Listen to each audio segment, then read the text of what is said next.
Hello everyone.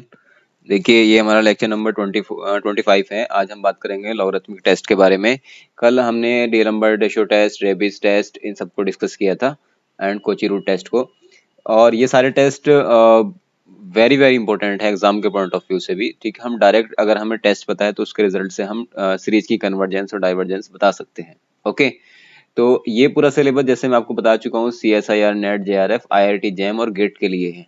Okay, सो जो बच्चे exam में बैठने जा रहे हैं वो इसको फ्री ऑफ कॉस्ट अवेल कर सकते हैं। मैं पूरी lecture series real analysis, abstract algebra, linear algebra और बाकी सारा applied part, modern algebra and applied part पूरा का पूरा हम यहाँ पर कवर करेंगे। ओके, चलिए स्टार्ट करते हैं लॉगरिथमिक टेस्ट के बारे में। तो ये कहता है कि कोई सीरीज हमारी summation A N B A positive term series. Okay, अगर ये कोई पॉजिटिव टर्म सीरीज है such that limit n tends to infinity n log an अपॉन an plus one equal to l, then the series depend. अब मतलब पहले हमने limit find कर ली इस कंडीशन के साथ में n log an अपॉन an प्लस वन। ठीक है, वेयर an क्या है हमारे पास, ये सीक्वेंस है जिसकी सीरीज बनी हुई है। तो कन्वर्जेंस होगी अगर l की वैल्यू ग्रेटर देन 1 है, और डाइवर्ज करेगी अगर l की वैल्यू लेस है। अब ये याद रखना है, सब में किसी में डाइवर्ज करती है अपोजिट पे, मतलब ग्रेटर पे, किसी में लेस पर। ये हम टेस्ट सारे डिस्कस कर रहे हैं, उनमें आप देख सकते हैं।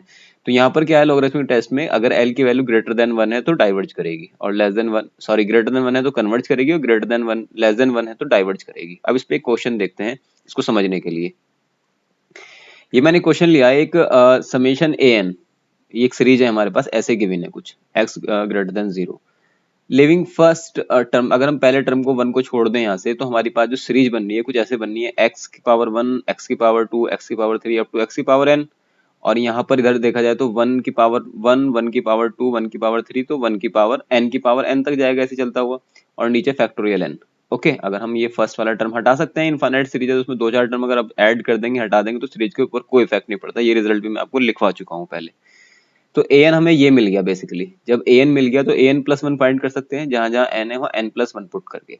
अब ए N plus one upon A N find करेंगे, क्योंकि हमें लॉग के आगे इसी को रखना है। तो ए N plus one upon A N, similarly हमने वैल्यू पुट करी और यहाँ पर हमने इसको सॉल्व कर लिया। यहाँ से जैसे हम एन प्लस वन में से एन प्लस वन बाहर लेंगे तो फैक्टोरियल एन रह जाएगा। ठीक है, तो जैसे मतलब यहाँ से n प्लस वन बाहर आएगा ना, तो सिर्फ यहाँ रह जाएगा फैक्टोरियल n। इस वाले फैक्टोरियल से ये वाला फैक्टोरियल n कैंसिल हो जाएगा। इस तरह से x की पावर n और x की पावर 1 लिख देंगे इसे, तो x की पावर n से x की पावर n कैंसिल हो जाएगा, एक x रह जाएगा जो कि यहाँ पे लिखा दिखाई दे रहा है आपको। अब हमने यहाँ पर इसमें से n कॉमन लिया तो n की पावर 1 प्लस वन बाहर आएगा, n प्लस वन, और यहाँ रह जाएगा 1 प्लस वन अपॉन n की power n plus one. Okay, तो ये सारा कुछ हमारा कुछ बचा रहेगा। यहाँ पर भी, यहाँ पर इससे कैंसिल हो जाएगा, x की पावर n, n की पावर n इंटू n की पावर 1 लिखेंगे, और यहाँ पर n की पावर n से n की पावर n कैंसिल हो जाएगा। तो फाइनली हम इसको सॉल्व कर लेते हैं, तो ये हमारे पास इतना बचा कुछ रह जाएगा, जैसे आप देख पा रहे हैं यहाँ पर। ओके, सो अब देखिए क्या करना है इसमें।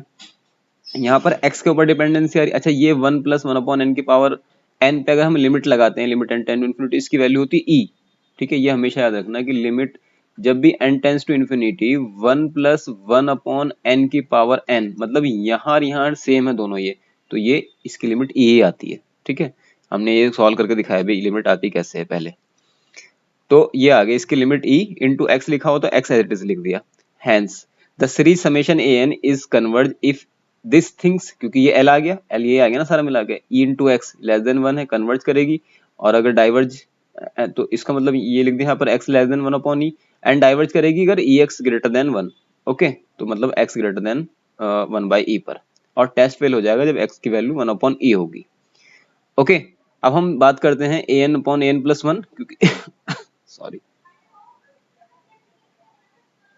ये जो हमने अभी देखा यहाँ से, अब इसमें कंफ्यूज ना हो कि मैंने वहां पर ग्रेटर देन की बात की थी ना अभी, यहाँ लेस देन भी देखा। बेसिकली हम अभी हमें रूट टेस्ट लगाया, सिंपल यहाँ पर सिंपल हमने रेशियो टेस्ट लगाया, क्योंकि जब हम अभी लॉगरिथमिक टेस्ट की बात करेंगे तो उसमें हम log A N upon A N plus one की बात करेंगे। लेकिन यहाँ पर अभी हमने सिंपल इसकी सीरीज की कन्वर्जेंस डाइवर्जेंस देखी है रेशियो टेस्ट के। तो रेशियो टेस्ट हम ऐसे ही देखते थे, आपको पता होगा, मैंने लास्ट लेक्चर में ये डिस्कस किया है।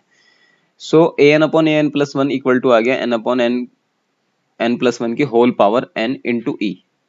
Okay, so limit n tends to infinity, और ये एज इट इज आता जा रहा है n log, अब हम बेसिकली लॉगरिथमिक वाला फॉर्मूला लगा रहे हैं, तो n log a n upon a n plus one. तो ये n बाहर आ गया, यहाँ पर हो जाएगा कितना, log n upon n plus one की whole power n into E. Okay, सो चलिए अब हम बात करते हैं यहाँ पर सिंपल log 1, ये देखो अब हमने क्या किया यहाँ पर, जैसे लिमिट एंड इन्फिनिटी लगाई, इसको थोड़ा सॉल्व कर लेते हैं पहले यहाँ पे। तो log e minus n log 1 plus 1 upon n. Okay, log e की वैल्यू 1 होती है, n एज इट इज लिखा, और ये log, ये वाला log जो है log 1 प्लस एन, इसको हमने ओपन कर दिया। ठीक है, log 1 प्लस एक्स के फॉर्मूले से इसे ओपन किया। इसमें जब n टेंड टू इन्फिनिटी लगाएंगे तो ये 1/2 आ जाएगा, जो कि लेस देन 1 है। सो बाय लॉगरिथमिक टेस्ट, अब लॉगरिथमिक टेस्ट के थ्रू हम कह रहे हैं कि क्योंकि लेस देन 1 आ रहा है इसलिए डाइवर्ज होगी। वहां पर हमने पहले जो an plus 1 upon an find किया है लास्ट स्लाइड में, तो यहाँ पर हमने क्या है, यहाँ पर लगाया हमने रेशियो टेस्ट। ओके, सो ये था इसके बारे में सारा हमारा लॉगरिथमिक टेस्ट के बारे में। अब बात करते हैं कोशी इंटीग्रल टेस्ट। ये एक सिंपल डेफिनेशन के तौर पे है, कुछ इसमें ज्यादा टफ नहीं है। आप इतना समझ लेंगे, अगर हम इसमें कन्वर्ट करते हैं, वैसे सीरीज को हम इंटीग्रेशन में कन्वर्ट कर लेते हैं, तो क्या है basically, if for x greater than equal to 1 fx is a non negative monotonically decreasing integrable function of x such that fx equal to un। जो fx है उसको un से कन्वर्ट कर लिया for all positive integral value of n, then the series n equal to 1 to infinity an and the improper integral 1 to infinity fx dx converge और diverge together। Okay, तो series जो है वो integration में convert हो गई। अब जैसे जैसे अगर ये हमारा जो इंटीग्रल है ये कन्वर्ज करेगा तो सीरीज भी कन्वर्ज करेगी, और अगर ये डाइवर्ज करेगा तो सीरीज भी डाइवर्ज करेगी अकॉर्डिंगली।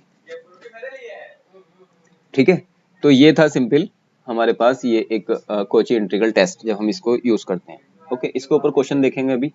अब इससे पहले हम पढ़ लेते हैं क्वेश्चन से पहले Cauchy convergence of improper integral. Improper integral की कन्वर्जेंस के बारे में क्या है कि अगर कोई भी इम्प्रॉपर इंटीग्रल है हमारे पास, a to infinity fx dx is said to be the improper integral, then any infinite or improper integral a to infinity ux dx is said to be the convergent if sorry a to x ux dx tends to a finite, okay, finite limit as x tends to infinity, otherwise integral is said to be divergence। so simple क्या बात है कि हमारे पास जो ये वाला integration है, ठीक है, अगर ये जब सॉल्व करेंगे से ये फाइनाइट कोई वैल्यू आता है, जैसे जैसे x की value x tends to infinity, तो ये उस कंडीशन में क्या कहलाएगी, ये उस कंडीशन में कहलाता है हमारे पास डाइवर्जेंट और कन्वर्जेंट अकॉर्डिंगली। ओके, तो ये फाइनाइट आ रहा है तो कन्वर्ज होगा, अदरवाइज ये डाइवर्ज होगा। इसके ऊपर क्वेश्चन देखते हैं, इसको समझने के लिए, इस रिजल्ट को समझने के लिए क्या है कि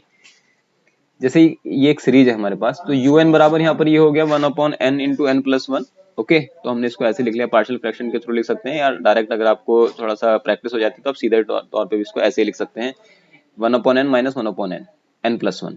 तो यही हमारा बेसिकली एफ एक्स होता है, जो यू एन होता है उसी को हम एफ एक्स मान लेते हैं, एक्स से कन्वर्ट करके एन को, for all n greater than equal to 1 के लिए, for all x f x greater than मतलब पॉजिटिव के लिए, एंड मोनोटोनिकली डिक्रीजिंग, ये देख रहे हैं एफ एक्स जो हमारा मोनोटोनिकली डिक्रीजिंग है और पॉजिटिव है।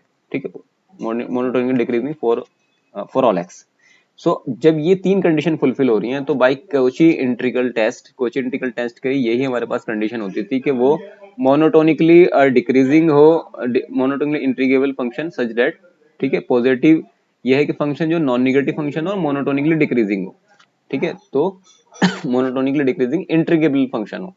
तो यहाँ पर यही बात कह रहे हैं, यहाँ पर हमारे पास तीनों कंडीशन मिल गई, मोनोटोनिक डिक्रीजिंग और इंटीग्रेबल फंक्शन है। तो bye Kochi integral test A N क्या आई एन जो इंटीग्रल है वो हो जाएगा 1 to n f x d x. तो 1 टू एन, ये एफ एक्स की वैल्यू हमने यहाँ पुट कर दी, सॉल्व करेंगे तो 1 अपॉन एक्स का लॉग एक्स होता है और इसका हो जाएगा लॉग एक्स प्लस 1, ये हमने लिमिट लगा दी 1 टू इन्फिनिटी।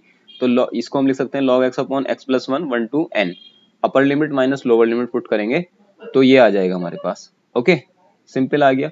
तो इसलिए 1 to infinity f x d x जो आ गया वो क्या आ गया, log n tends to infinity I n, इसमें इन्फिनिटी लगाएंगे, लिमिट लगाएंगे इसमें, तो ये हो जाएगा log n upon n plus 1 minus log 1/2। Okay, इसको हम सॉरी ऐसे लिख सकते हैं, n इसमें कॉमन ले लेंगे ना, अगर कॉमन लेके कैंसिल करें 1 अपॉन, ऐसे इसलिए लिखा क्योंकि जब limit n tend to infinity लगाएंगे तो इसकी वैल्यू बेसिकली 1 हो जाएगी, ये तो 1/2 है ही, तो ये हो गया log 1 माइनस log 1/2, तो इसे लिख सकते हैं log 1 अपॉन 1/2 मतलब log 2 मतलब एक फाइनाइट नंबर आ गया, फाइनाइट नंबर आ गया, नॉन जीरो नंबर आ गया, तो इसका मतलब क्या है कि ये जो हमारा इंटीग्रल है ये कन्वर्ज कर रहा है। ठीक है, क्योंकि फाइनाइट नंबर आ गया, नॉन जीरो नंबर। ओके, तो अब ये तो सिंपल इतना ही था इसके बारे में कि कन्वर्जेंट हमने यहाँ से दिखा दिया by the Cauchy integral test. Okay, अब ये 2-3 हमारे पास फॉर्मूले और हैं जिनको याद रखने की जरूरत है, जो वेरी वेरी इंपॉर्टेंट है एग्जाम के पॉइंट ऑफ व्यू से भी। क्या है कि अगर ऐसी कोई सीरीज है 1/log n की power log n, 1/log n into log n की होल पावर log n, अगर इसके अलावा इसमें और इंक्रीज है तो log of n, log of n to the power whole power log n है, तो ये दोनों ही कंडीशन में कन्वर्जेंट होती है।